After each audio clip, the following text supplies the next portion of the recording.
Assalamualaikum warahmatullahi wabarakatuh. Selamat pagi adik-adik.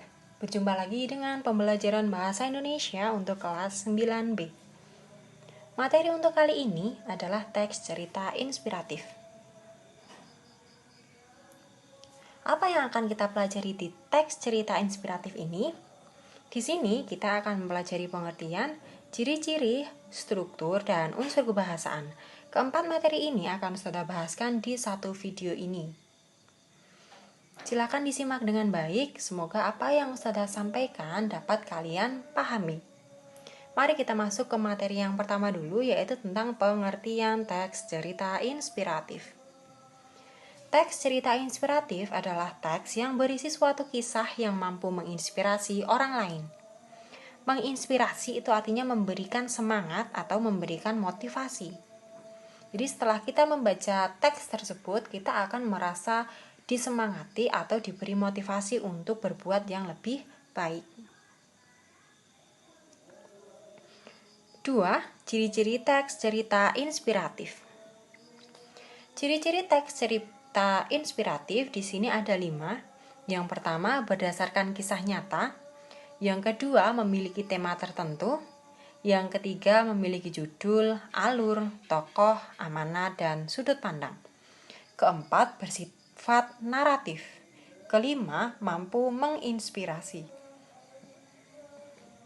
Jadi sebenarnya teks cerita inspiratif di sini masuknya ke teks narasi. Jadi teks narasi itu ada teks narasi murni, contohnya novel ataupun dongeng. Di situ sebagian besar berisi khayalan. Tapi kalau teks cerita inspiratif ini berisi kisah nyata. Karena tujuan kita membaca ataupun menulis teks cerita inspiratif adalah untuk memunculkan motivasi. Apabila motivasi yang diberikan itu bukan dari kisah nyata, maka kita tidak akan mampu termotivasi. Misalnya, di suatu cerita itu ada seorang tokoh yang memiliki mimpi yang sangat tinggi, tapi dia berasal dari keluarga yang kurang mampu, sangat kurang mampu. Pada akhir cerita diceritakan bahwa si tokoh tersebut mampu meraih cita-citanya meskipun banyak kekurangan yang dia miliki. Ketika kita selesai membaca teks tersebut, kita akan merasa termotivasi untuk melakukan seperti apa yang tokoh itu lakukan. Apabila teks yang kita baca itu bukan dari kisah nyata, maka kita hanya akan mengesampingkan teks tersebut. Kita akan menjadi berpikiran, kan hal tersebut bukan berdasarkan nyata, kan itu hanya khayalan. Tidak mungkin kita bisa melakukan. Itu kalau teksnya berdasarkan khayalan. Tapi kalau berdasar kisah nyata, maka teks tersebut akan mampu menginspirasi hati kita. Untuk ciri yang kedua tentang tema, judul, alur, tokoh, amanat, dan sudut pandang, di sini sama dengan teks narasi ya. Jadi ini masuknya ke unsur intrinsik. Jadi si teks inspiratif ini tadi memiliki unsur intrinsik seperti teks narasi. Poin terpenting dari ciri teks cerita inspiratif adalah poin kelima, yaitu mampu menginspirasi. Materi ketiga, struktur teks cerita inspiratif. Struktur teks cerita inspiratif itu sama dengan struktur teks narasi. Meskipun ada beberapa pendapat, di sini Ustazah menggunakan pendapat yang sesuai dengan LKS dengan penambahan 1. Kalau di LKS itu ada orientasi, klimaks, evaluasi, resolusi, dan koda. Kalau di sini Ustazah jelaskan itu ada 6. Jadi gambarnya seperti gunung gitu ya. Yang pertama orientasi, kedua komplikasi, ketiga klimaks, keempat evaluasi, kelima resolusi, dan keenam koda. Struktur ini harus urut dan tidak boleh dibolak-balik. Mari kita lihat pengertian dari masing-masing strukturnya. Orientasi itu berisi pengenalan. Komplikasi berisi pemunculan masalah. Klimaks itu puncak masalahnya. Evaluasi itu munculnya pemecahan masalah.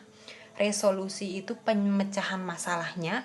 Dan yang terakhir koda itu merupakan amanat atau nilai positif yang bisa kita ambil berdasarkan cerita.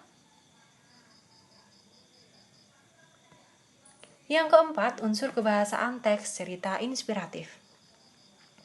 Unsur kebahasaan teks cerita inspiratif itu dibagi menjadi 4, yaitu kata ulang, variasi kata ini berdasarkan hubungannya dengan kata lain, variasi kalimat berdasarkan kata kerjanya, dan variasi kalimat berdasarkan maknanya. Mari kita masuk ke unsur kebahasaan yang pertama tentang kata ulang. Jadi kata ulang itu dibagi menjadi 4. Ada kata ulang utuh, ada kata ulang sebagian, kata ulang berimbuhan, dan kata ulang berubah bunyi. Apa yang Ustazah dijelaskan melalui layar PPT ini sedikit berbeda dengan yang ada di LKS ya. Perbedaannya nanti akan Ustazah jelaskan di bagian akhir. Untuk yang pertama, kata ulang utuh itu contohnya meja-meja. Di sini hanya diulang saja, tanpa ditambahi dan tanpa dikurangi. Di sini kata dasarnya adalah meja, terus diulang 2 kali. Itu namanya kata ulang utuh. Selain meja-meja, ada juga kursi-kursi dan murid-murid. Untuk kata ulang sebagian, ini yang berbeda dengan di buku. Kalau di buku, kata ulang sebagian itu ada berjalan-jalan. Tapi berjalan-jalan itu masuknya ke kata ulang berimbuhan. Sedangkan untuk kata ulang sebagian itu contohnya pepohonan. Itu kata ulang sebagian. Karena kata dasarnya itu kan pohon. Diulang lalu diambil beberapa unsur saja. Jadi jadilah pepohonan. Yang kedua bebunyian, bebuyutan, dedaunan, bebatuan, tetangga, tetua, jejaka, tetapi. Itu adalah kata ulang sebagian. Nah, untuk kata ulang berimbuhan itu ada yang imbuhannya itu di awal, ada juga yang imbuhannya di akhir. Untuk yang imbuhannya di awal itu contohnya berjalan-jalan, ini mendapatkan awalan ber. Berlari-lari juga mendapatkan awalan ber. Sedangkan contoh untuk kata berimbuhan yang mendapatkan akhiran itu ada mobil-mobilan dan kuda-kudaan. Masuk ke kata ulang yang terakhir, yaitu kata ulang berubah bunyi. Sayur mayur, mohon maaf ini sayur mayur ya. Sayur mayur itu kan berubah bunyi. Sayur awalnya S, tapi setelah diulang bukan sayur-sayur tapi sayur mayur, S-nya berubah menjadi M, maka disebut dengan kata ulang berubah bunyi. Contoh yang kedua ada lauk pauk, dan contoh yang ketiga itu ada siswa-siswi. Ini merupakan contoh kata ulang berubah bunyi. Lanjut ya. Jenis kalimat berdasarkan kata kerja yang digunakan. Jadi jenis kalimat berdasarkan kata kerja yang digunakan itu dibagi menjadi 2, yaitu kalimat aktif dan kalimat pasif. Kalimat aktif itu kata kerjanya mendapatkan imbuhan mo, sedangkan kalimat pasif itu kata kerja mendapatkan imbuhan di atau ter. Subjek di dalam kalimat aktif itu melakukan pekerjaan, sedangkan subjek di kalimat pasif itu dikenai pekerjaan. Agar lebih mudah, mari kita lihat di contohnya. Ayah membaca buku.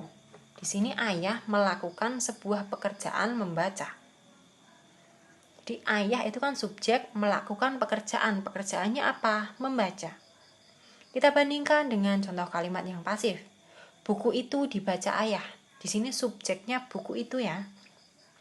Buku itu dikenai pekerjaan, yaitu dibaca. Jadi kalau ada kalimat mendapatkan imbuhan di atau ter kata kerjanya, maka kalimat tersebut disebut kalimat pasif. Sedangkan kalimat yang kata kerjanya mendapatkan imbuhan mo disebut dengan kalimat aktif. Bedakan aktif dengan pasif ya. Lalu jenis kata berdasarkan hubungannya dengan kata yang lain itu ada sinonim dan antonim. Sinonim itu persamaan kata, antonim itu lawan kata. Kecil sama dengan mungil, besar sama dengan akbar.